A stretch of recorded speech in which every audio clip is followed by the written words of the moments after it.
Badass business owners, welcome to another episode of the Local Small Business Coach Podcast, where each episode we work on getting you to $100,000 in take-home pay.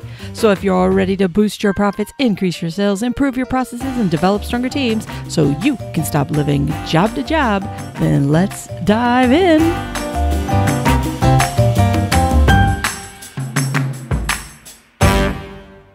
Hey, badass business owners, welcome back to the show. Hey, listen, you guys kill me some days. For those of you that are new to the show, this is for badass business owners like yourself who run businesses in your local communities, trying to grow and thrive and make as much money as possible. And you're here because you want to know how can you not only just grow your business, but more importantly, how can you put more profits to the bottom line? And really, we want to try to do that without having to work god-awful, crazy hours, at least any more than what you currently do today. Most small business owners are working 60, 70, 80, 90, 100 plus hours. And if you want to grow your business, you just keep thinking to yourself, oh my gosh, how on earth am I going to do this without working even crazier hours? I've got no more hours to give.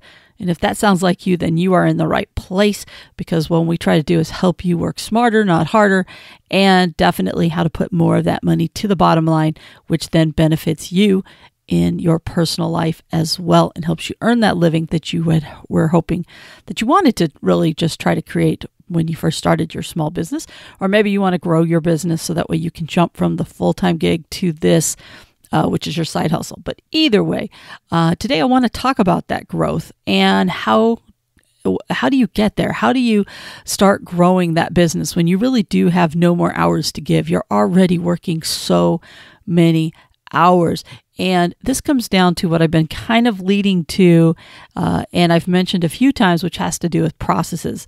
Some people will call them systems. Same thing. Basically, it's the day-to-day, how we do the different things we do within our business. And I do want to talk about that. I always talk about on the show how I have the power of threes, that when I'm doing coaching and I'm talking to folks, I start hearing a theme. And this past week definitely was on processes. And it definitely was on systems that are broken within some businesses that are costing them not only money, but they're costing them time and costing them profits, because ultimately everything leads to, is it helping you make more money or is it not? And the different people that I spoke to, they were wanting to figure out how they could grow their business more. And some of them had employees, some of them didn't have employees, but it all came down to one thing that was their biggest hurdle, if you will, and that had to do with these processes. Now, I'm going to take one of the situations out, protect the person a little bit, but I do want to use their story as something that was very important, and it was kind of like even an aha moment as you continue to dive into this. And I have an individual who has a business that's doing pretty good. They've done well for themselves over the last, I'd say, 5 years or so, and their business has been steadily growing. They've even figured out how to put a little bit more of that to the bottom line by improving their expenses and working on the expenses. I don't know why that just sounded so funny. They're working on those expenses and getting them down so that way they could add a little bit more profitability. But where they're really struggling at has to do with the people and the help that they hire, because in their particular business, they have to hire people in order to scale the business. And you're going to find for most of you that want to try to get to $100,000, you're going to have to scale your business. And you're going to scale your business by either hiring 1 to 2 other people to help you out in the business. It might be that you have different crews, or that you have multiple people helping you at a time, so that way you can get the job done quicker. And in this particular case, this business owner happens to have, anywhere between 2 to 4 people that are on the job site with her as she's doing the business. But one of the things that we were talking about when we were having this conversation, at first it didn't have anything to do with the employees. it had to do with growing the business. That's kind of where the conversation had started. And we started talking about what it was going to take to be able to do that. And she started talking about how time is definitely not in her hands. She's got a lot of things going on, because for most of us, we have a lot going on, not only in the business that's already taken up so many of our hours and time, but we also have family and other people in our life or other commitments that we're a part of that also take up our time.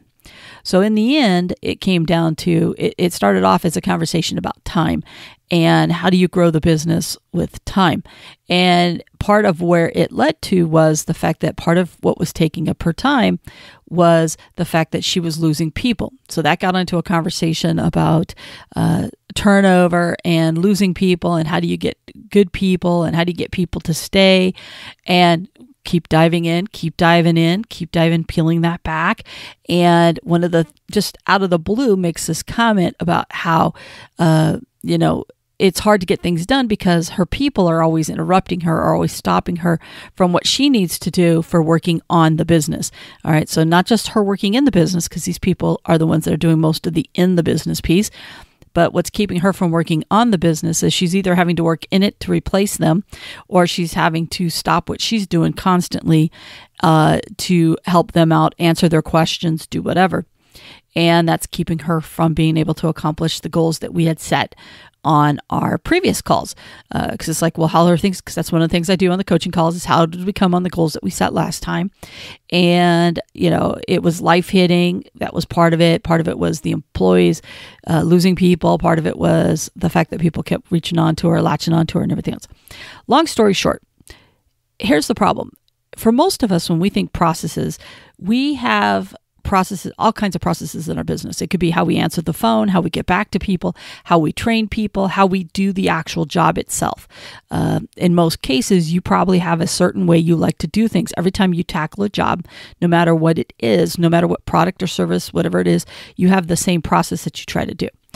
In previous episodes, we've talked about the fact that, for example, fast food has this down. McDonald's was the king of this because one of the things that they did is they knew that they were going to get high turnover. They knew that they were going to get first-time people in the first time in their job.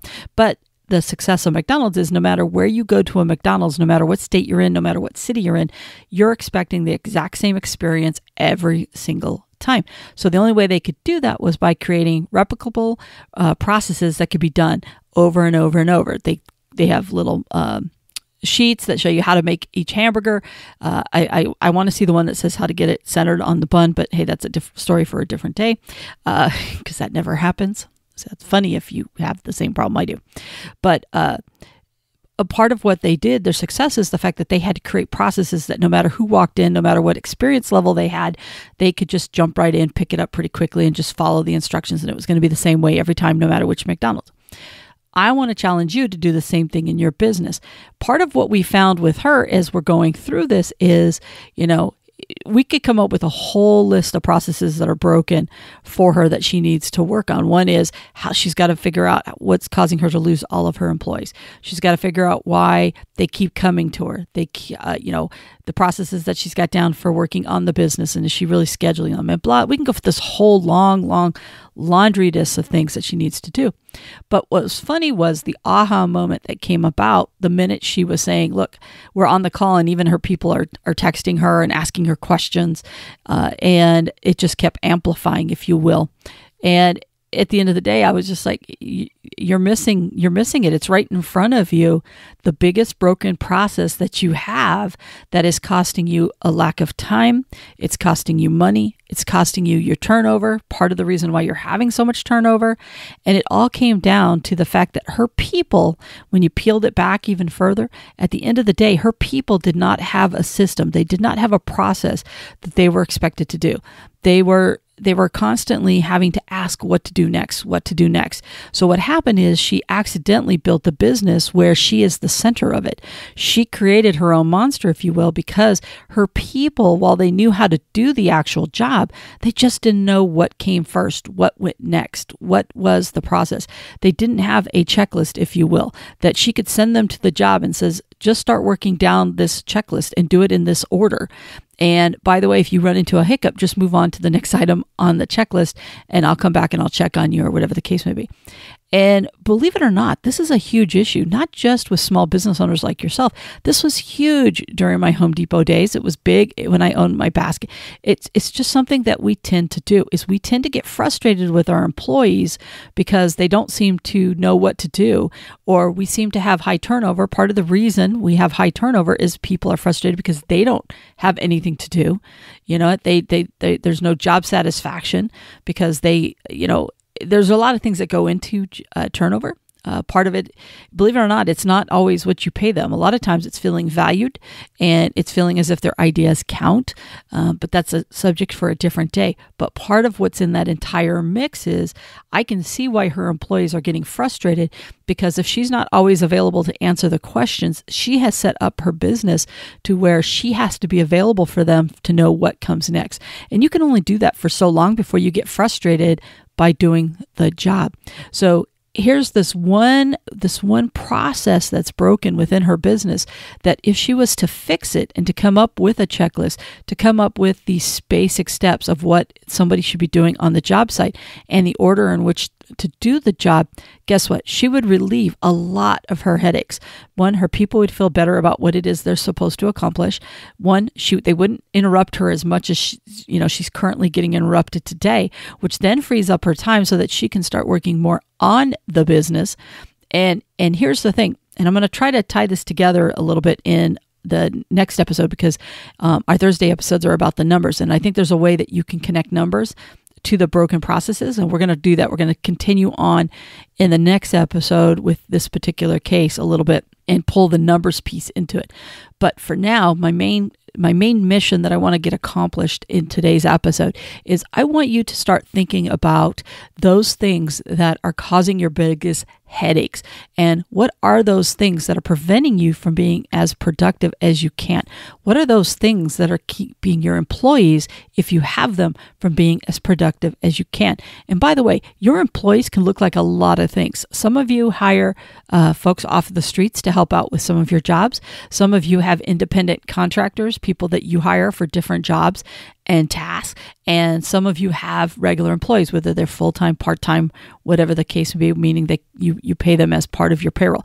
But either way, if you ever invite an extra set of hands, this message is for you, because you've got to let people know what it is are the expectations that you have and what are the order of those expectations. That's part of doing the job, and that's what you want to be able to convey, because that's what typically what happens is when we lay this all out, these tend to be the that set them up for the most success. It weeds out the fluff, it weeds out the dead time, because we send them from A to B to C to D, and we're not sending them from A to E back to B to realize you got to go to D to get something to E. It's all about efficiency.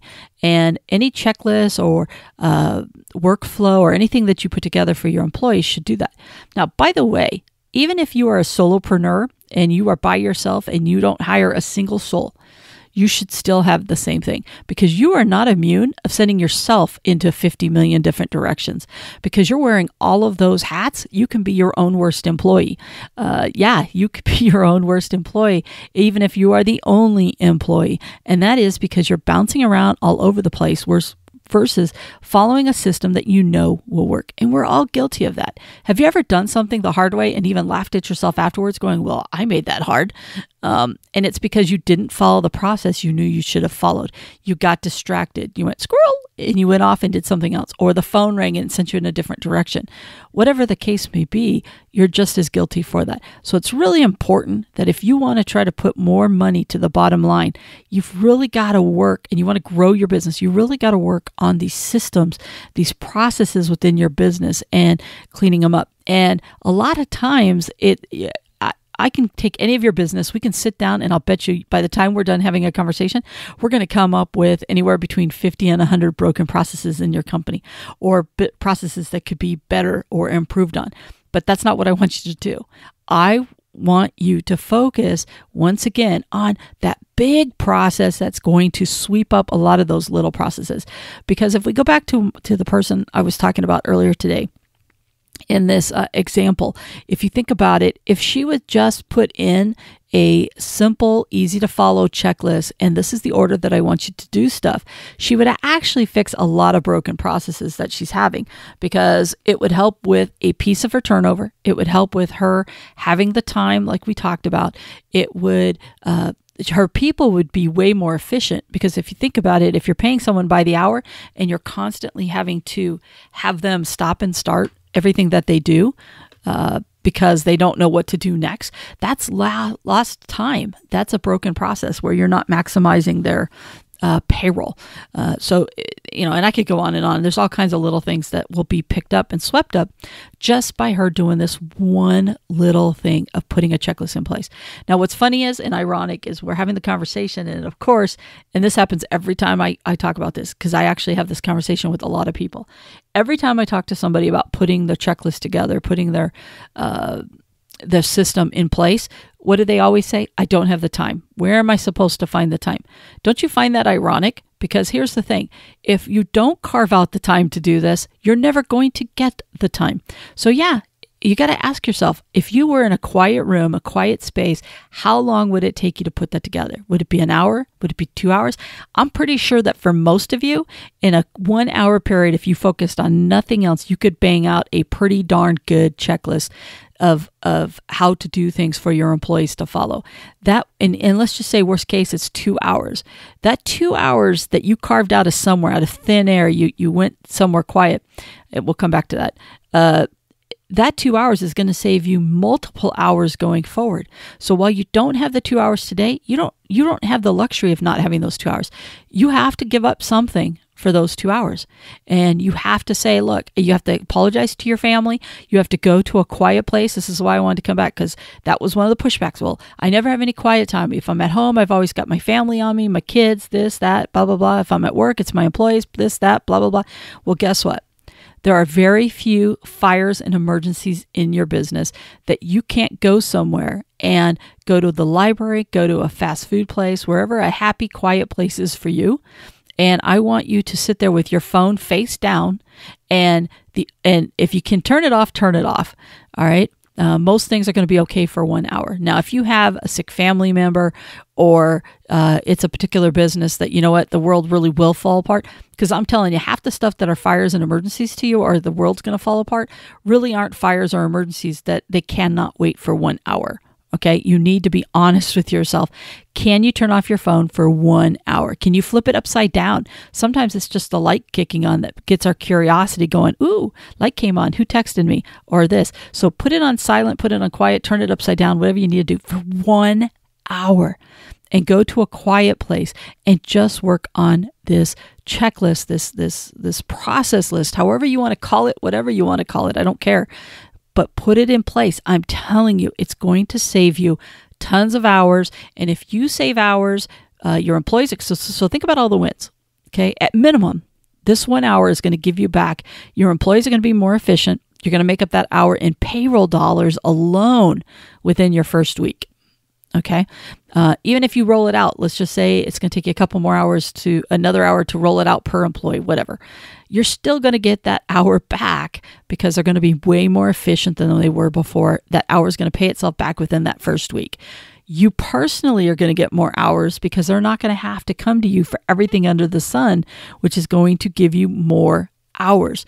And by the way, if you get more hours, that means you can create more sales, more profits, because now you can be chasing and going after the things that matter.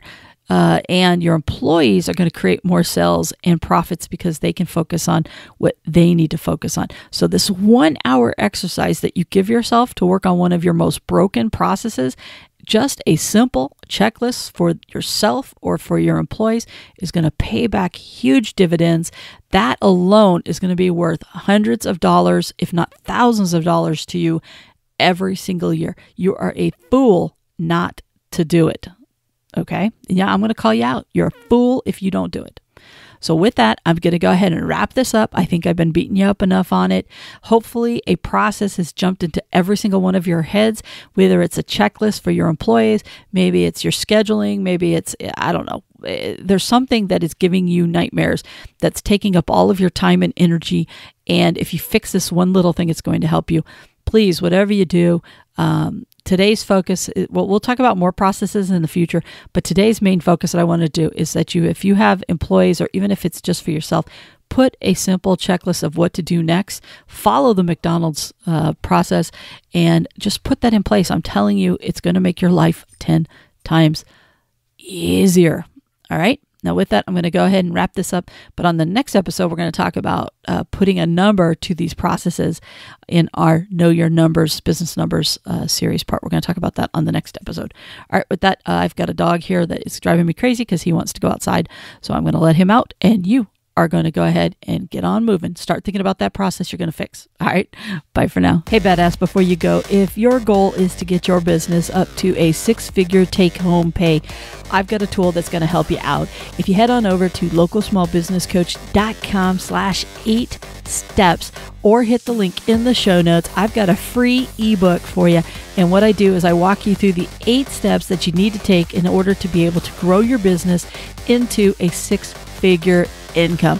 Listen, you all have goals for your family, for your finances, and you need a roadmap on how to get there. So once again, there is a free ebook called The 8 Steps to $100,000 in Take-Home Pay.